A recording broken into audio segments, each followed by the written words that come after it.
Chair. It's Honorable Leanne Matthijs. Oh, thank you, Chair. I've had my hand up for a while. I was just hoping that you would allow EFF to go next on these three matters. We're just about to start our next meeting, and we'd like to make a submission to the committee. Yeah.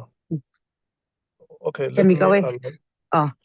Let me allow you to, and thanks very much for reminding me. Let me allow you to speak, and then the other members will be given a chance.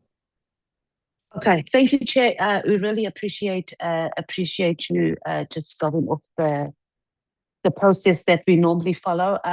We obviously have gone through the legal opinion, and we appreciate the time that the legal team put into it. In line with what Honorable Sangoni said, there's two different processes here. The fact that he's decided to come and appear again voluntarily does not cancel out that he was in contempt of Parliament. The processes that are available to us, which includes opening a case of contempt, must be done. As you know, that a case has been opened, so we would like to make a recommendation that the committee recommends to the Speaker or whoever needs to do it, that they submit an affidavit to the case. We've already received the case number supporting that the matter, or supporting rather the investigation of the case, and then obviously ultimate prosecution, etc. So we are in line with that. In terms of the witness schedule, we're also fine with it. Just one of the things we do want to raise is that that we don't have the same problem, one, with the scheduling of witnesses, and then the evidence leaders have not received the information in time. They haven't gone through it, and then we are shocked that some of the statements were not properly processed, and then information on there was not incorrect. So we hope that it wasn't just a matter of the statements being sent and we checked that they were signed, and then it's come before us without the evidence leaders properly going through it, and also our Parliament legal team, if that was the process that we are going to follow. Also, in terms of Paul O'Sullivan, there was also that matter that we received both a legal opinion about, and we submitted our letter to the Speaker of when he threatened one of our witnesses, Kabindi. And there's been no action on that. So maybe this is the time for us to discuss with the Speaker and the Speaker's office on what we need to do with that matter, along with this contempt of Parliament charge that we should be laying. Thank you, Chair. That's our input. No, thank you so much, Honorable Matthijs. Let me come back to you, Honorable Sangoni, because I'm not sure if you have concluded. Yes, Chair, I've concluded, and I think the response to my question assists in that regardless of whether there'd been an agreement, the witness was still under oath. So our position has not changed. Thank you, Chair. Do you still have any other speaker under your leadership who wants to contribute? They are silent, Chair, so I think they are covered. Thank you very much. Okay, you speak in one voice. Thanks, MKP. MKP.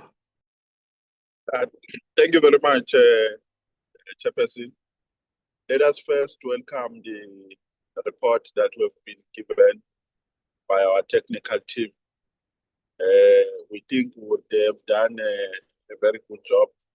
The report is well balanced, and we commend them for preparing concurrently the invitation of Mr. Paul O'Sullivan with the drafting of summons. We want to commend them for that. But with regards to the Paul O'Sullivan matter, even if Chair, he had indicated to our technical team that he will leave at 13 hours. That is immaterial. When we're in a committee meeting, you subject yourself to the directives of the chairperson and to the directives of the committee. So if you don't adhere to the directives of the chair, you are contempting Parliament. So whether he made that indication or not, we don't think that that would be material under the circumstances. So we are supporting a call, Chair, that says, here we must embark on a twofold approach. The first one is that which has been done by the legal team of inviting him to come back to the committee. And the second one is to attend to an offense that he has committed, an offense of impeding Parliament in its duties. So we must not overly focus on one aspect and overlook the other aspect. I think that is very important. And secondly, Paul O'Sullivan is not going to prescribe questions and time. And I think you have covered us very well there, Chair, to say when he comes back, we're not necessarily going to deal with the outstanding questions by the evidence leader, Advocate MPs. There are new matters which are arising now and are arising from his conduct. And we want to take those matters further. Hence our submission that members must be afforded, once again, an opportunity to engage with him, because there are many matters which are outstanding that we must discuss with him and which specifically arise from his conduct that he displayed on that day. Chair, and then because we're dealing with we think this is a perceived proposed list of outstanding witnesses.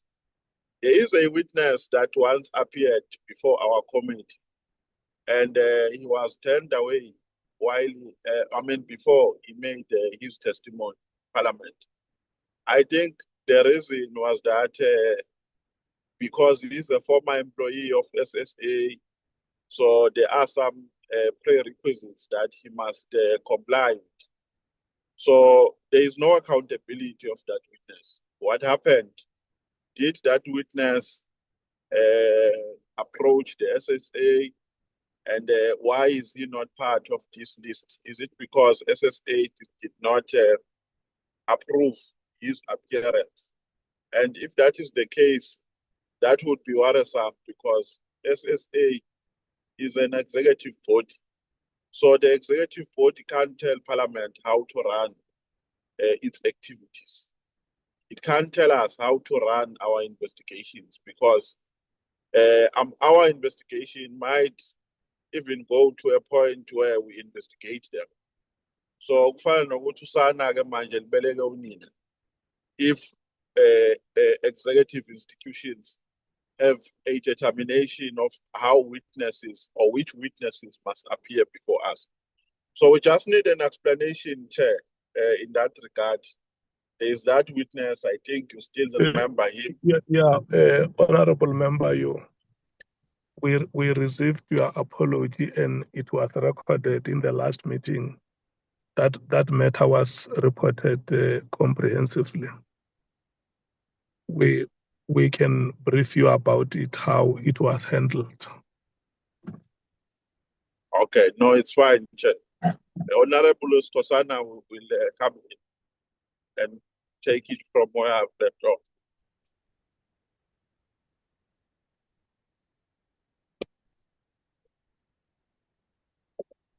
You can proceed, Honorable member. You can proceed. No, I'm saying Honorable Skosana will proceed, Chair. Am I audible? No, yeah, but before, because Honorable Matthijs has also raised a matter on the report on the matter of Mr. Nkabinde. Yeah. You still remember that incident? I want to hear you. Yes. You haven't spoken to it. Yeah, that is why, Chair, I'm saying Honorable Skosana, because we are speaking in one voice, will proceed. Oh, okay, thank you so much. Honorable Skosana. Thank you, Chair. I think, Chair, it's very important that we stand firm on this matter of Paul O'Sullivan. I think the Speaker as well or Parliament must open a case against Paul O'Sullivan. One, the issue which we are now reminding Honorable Nomvalo about the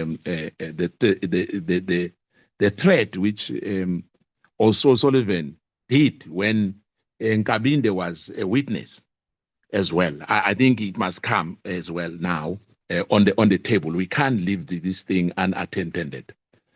And I think as well, Chair, the fact that there's this issue that he will come, that does not cancel the contempt of Parliament. The process must continue. The process must continue. Now, threatening a witness is a serious issue, Chair. It cannot be just left there and say, no, you know what, whatever happened, happened. No.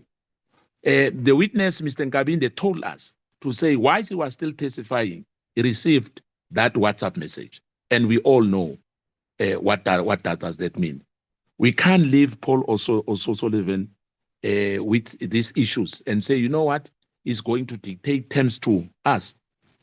We must make sure that the Speaker or the Secretary of Parliament open a case against Paul O'Sullivan. This is a contempt of Parliament, and the issue that he has threatened the witness, that cannot be left in the dark. And I guess as well, South African Police Service, because in that precinct of Parliament, the integrity must be maintained at all costs. Once we are in that precinct, it's parliamentary precinct. Whether we are outside Parliament, in the parking, we are in Parliament, it has to be respected, Chair. So I'm saying in closing, Chair, is that Parliament must open a case against Paul O'Sullivan for the contempt of Parliament. And the issue of Nkabinde must as well, that threatening WhatsApp message while you are still a witness, before us. Indeed, we must make sure, because we never even received the report or on the legal opinion of that threat up to date, because we were promised that we're going to get a report on that issue of Nkabinde, that threatening WhatsApp message to Nkabinde. What did the Parliament did with that? We don't know as members of this ad hoc committee. And I think, Chair, that must be attended as a matter of urgency. I thank you, Chair.